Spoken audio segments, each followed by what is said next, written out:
Hello and welcome to Pisces Moon Astrology. I'm your astrologer, Kate Leonard, and I'm excited to explore the stars with you. Hi everyone. Welcome to the week of September 21st through September 27th. And you know what that means. This is yet again eclipse week. Oh my gosh, will it never end? No, it won't. That's how it works. So let's get into it. It's a very complicated cosmos this week. Yeah, let's get into it. So first, let me just thank you for being here. Sorry I had to miss last week, but I was at the International Herbal Symposium and it was fantastic. So I don't talk about it really on this podcast, but I'm also an herbalist and I'm a certified flower essence practitioner. So sometimes I have to put on that other hat, and unfortunately this time it took me away from you, and I really did miss you. Thank you for being here. I'm super excited to pick things back up again, and you know what I'm going to say. It helps me so much if you share the podcast with other people, if you make comments, rate it, do all the things. It really helps me get my work out into the world. And I'd be really grateful if you did that. All right, so let's get on with it. We got too much to talk about. This is a partial solar eclipse on September 21st. It is happening in Virgo. Yes, so this is the bookend. This is the opposite of the total lunar eclipse in Pisces we just had a couple of weeks ago. This is intense. You know, we've got Saturn opposing the moon and in the sign of the North Node, which I like to call the North Node of Destiny. So it's really complicated. And honestly, that's not even the half of it. There's all kinds of other stuff going on. One of the bigger things going on this week, in addition to what we're going to be talking about, is that there's this kite happening. And we talked about kites a few weeks ago. They are generally a very uplifting kind of energy, like a kite soaring in the sky, right? In this case, we're talking about Mercury in Libra, Pluto in Aquarius, Saturn in Pisces. So this connects the kite to the eclipse, right? Because Saturn is part of both. Uranus in Gemini and Neptune in Aries. It's a lot. But again, generally kites, they have one main opposition and then all of the other angles are really positive angles. So we do soar. But this week, I don't know, because the eclipse is involved. And so it's super complicated. And I think that's one of the big things I want to say about this week. It's super complicated. So I'm not going to talk about the kite in today's episode because that would just make it way, way too long. Let me know by going over to Substack, Pisces Moon. Now, my Substack doesn't go up until Sunday, so you guys get the information first here. But if you go over to my Substack on Sunday or anytime after that and leave me a comment saying that you want an episode on the kite, I am happy to do that. But I need to hear from people that you want that, okay? If you want me to talk about the kite, I will. It's just too much to do here. But again, I want to really stress that the energy this week is complex. So if you're feeling kind of like, wow, this seems so much bigger than a partial eclipse, which generally hit us not so hard, it's because there are just so many, even the kite, that's not even all of it. There are a million things going on in the sky this week. And I think we're going to feel that as much as we feel any of the separate pieces. I think we're going to possibly be exhausted. So if that's you, give yourself time to rest. I think we're possibly going to feel sort of just overwhelmed. And again, take care of yourself. This just is the energy. And this week, I really think we're going to need a little extra downtime, self-care. Yeah, just be gentle with yourself. There's a lot going on. Okay, so that's a big takeaway, but now let's get into the actual eclipse and talk about what that's going to bring. So, the normal stuff, this is an eclipse, which means that there are going to be fated events, things that are really outside of our control, and control is the other key word for this week. The eclipse is actually happening in Virgo, so right there we know there are control issues, right? Because that's always the case. But eclipses do make things happen that are intended to just sort of shove us in the right direction. So that's another. I know I'm going to keep saying this over and over. This is a takeaway and that's a takeaway. Remember, I said it's complicated, but this is another thing that we need to remember. No matter how weird this week might get, we've got fated events going on, and they're actually in our best interest. They are meant to give us that shove we need, even though we may not know we need it right now, or we may not like it. It's going to give us that shove we need to send us down the path toward our destiny. So these are really corrective energies, and we need to remind ourselves when they get sort of yucky, we need to remind ourselves that ultimately we will all be glad that the events of this week happen. So some more of the basics. This is a south node eclipse. These are always about letting go. And I know this is going to sound a little bit redundant because remember when we did the total lunar eclipse in Pisces, we were talking about moving away from that Virgo energy toward the Pisces energy where the North Node is. Well, it's the same thing. These are bookends, right? This is a set. So themes that we've been dealing with all month, they're going to keep going on, right? We're still in that energy. But now it's a little bit more focused on the letting go. I guess that's how I would say it, because the eclipse is actually with the South Node. So it's all that Virgo stuff, attention to detail, meticulous planning, control, all of that Virgo energy. That energy that makes Virgos really good administrators and managers. Something in that is what we need to let go of. Now, one of the problems, one of the many problems, this is a partial, but it's a solar eclipse. We always see things more clearly after a solar eclipse, but first, we generally go through some confusion when we're not seeing things so clearly because remember, the sun is eclipsed, even if only partially. Part of our light, part of our vision is obscured.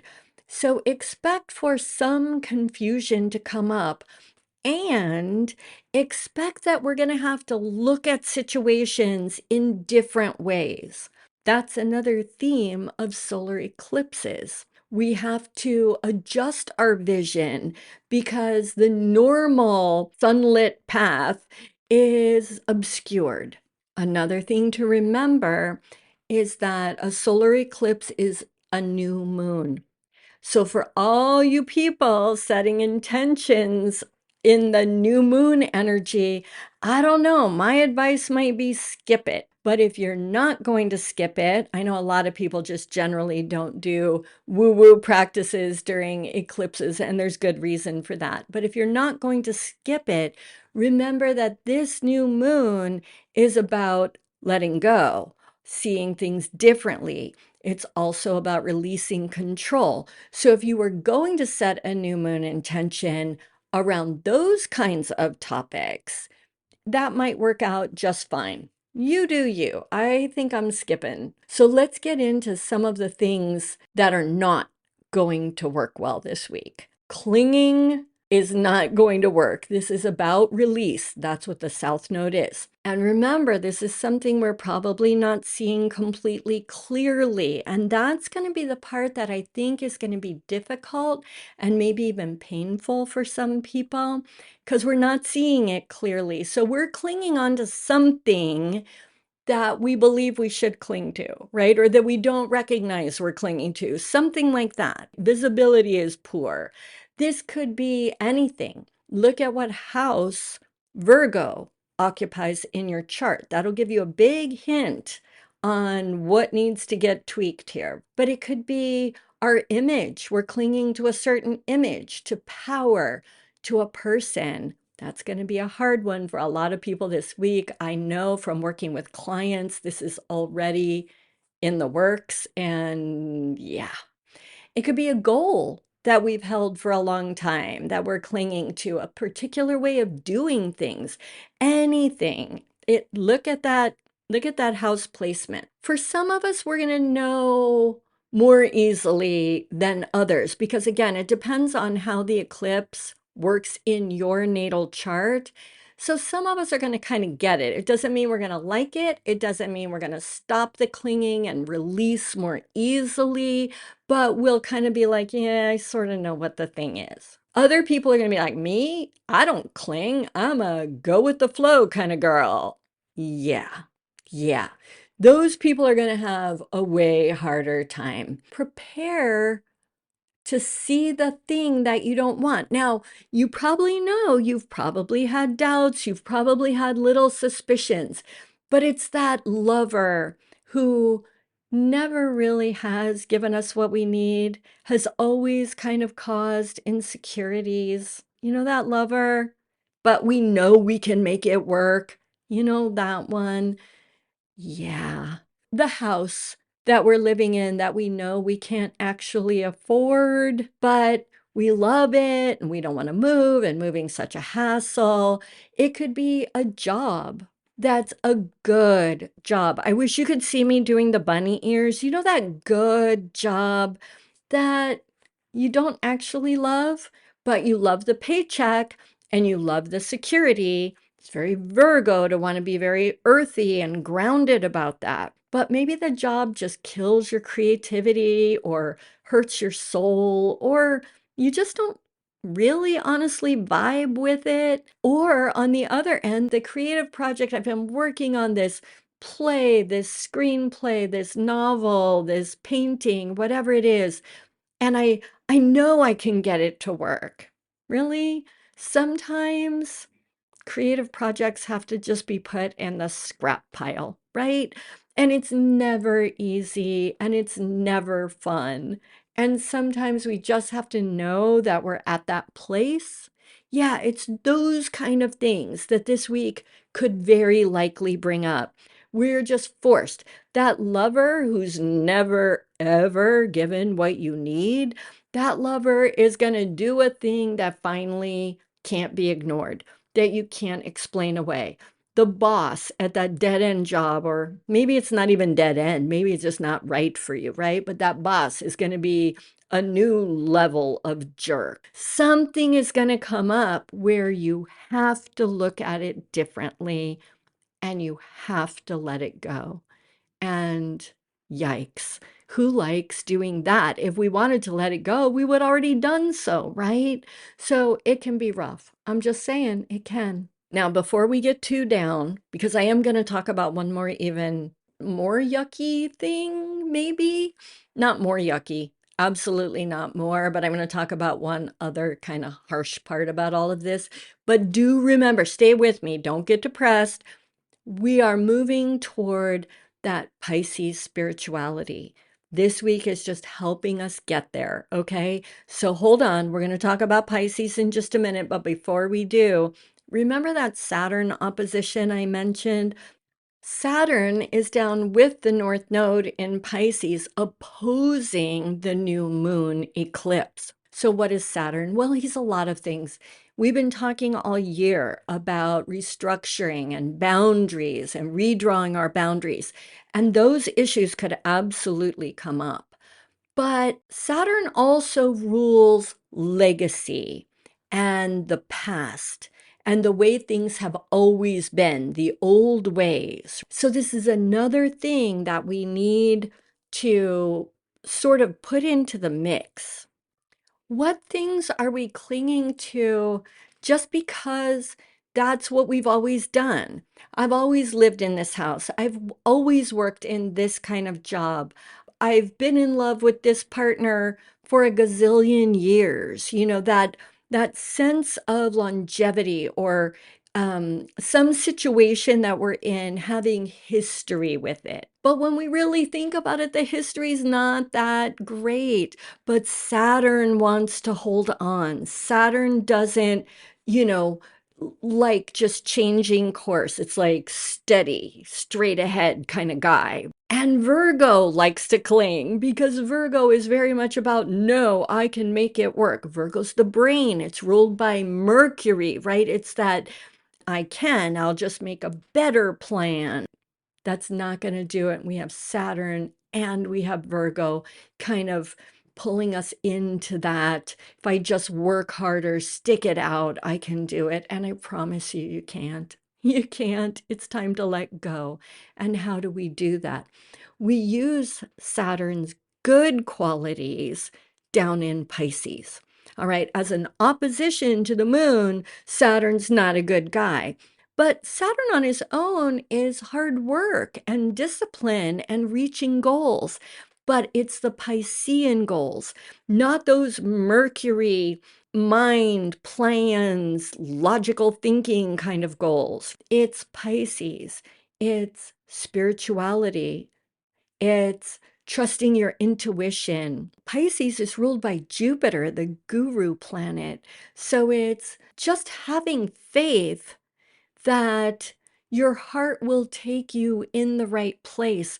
But you first have to see it clearly and recognize that that relationship, that job, that image you have of yourself, that whatever it is, it's just not that. Yes, you want it to be that, but it just isn't. So we first have to do that hard bit about looking at the truth, and then we have to dream and we have to get into our intuition and we have to, meditate or pray or whatever the thing is you do that's in that spiritual realm.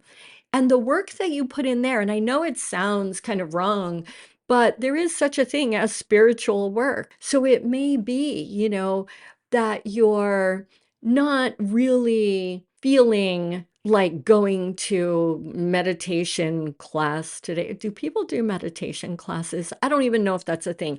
Maybe you don't feel like sitting alone and meditating. Maybe you don't exactly feel like doing any kind of deity work if you're into that kind of thing.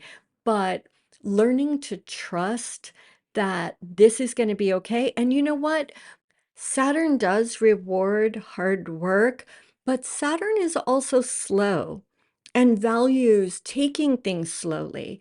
So that hard work, that getting back to spiritual center or getting in touch with intuition so that it can lead you forward, that doesn't all have to be completed this week. We're still in this eclipse series for all of next year, right? So it doesn't all have to happen now. Rest, take your time. If you're kind of bummed from what the week is bringing up for you, let yourself mourn the loss. It's okay to say, I know I have to let go of him, it, her, that, whatever it is, but I'm not happy about it. I don't have to have a party for it. Maybe you need to go lay down. It's Pisces. Try things like walking by the ocean or lake or whatever's around you. Take some time in nature, even if that's a city park. Take care of yourself, but lean into your intuition and trusting that this is all going to turn out for the best. Because it is. This is fate. This is our destiny, right? We got this. We do. And actually, maybe it'll feel kind of good to get out of our brains for a little while. We got this. It's going to be a complicated week.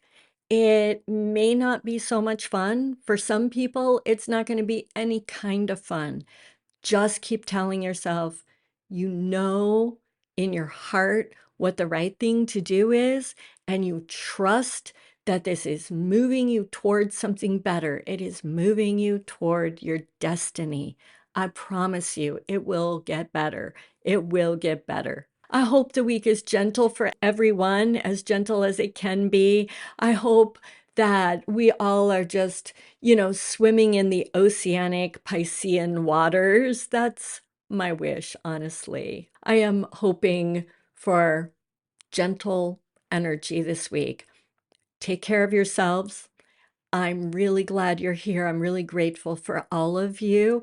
Book a session if you need a session. Sometimes having somebody help you analyze this stuff in your own chart can alleviate some of the fear and help you see with clarity earlier. So if you haven't done it yet, book a session. All the links are in the show notes and stuff like that, okay? Come talk to me on Substack. Let me know if you want an episode on the kite that's happening this week. And yeah, that's all I got. Until next week, go out and seize the energies of the stars. This is my wish for you always, and I will talk to you soon. Bye.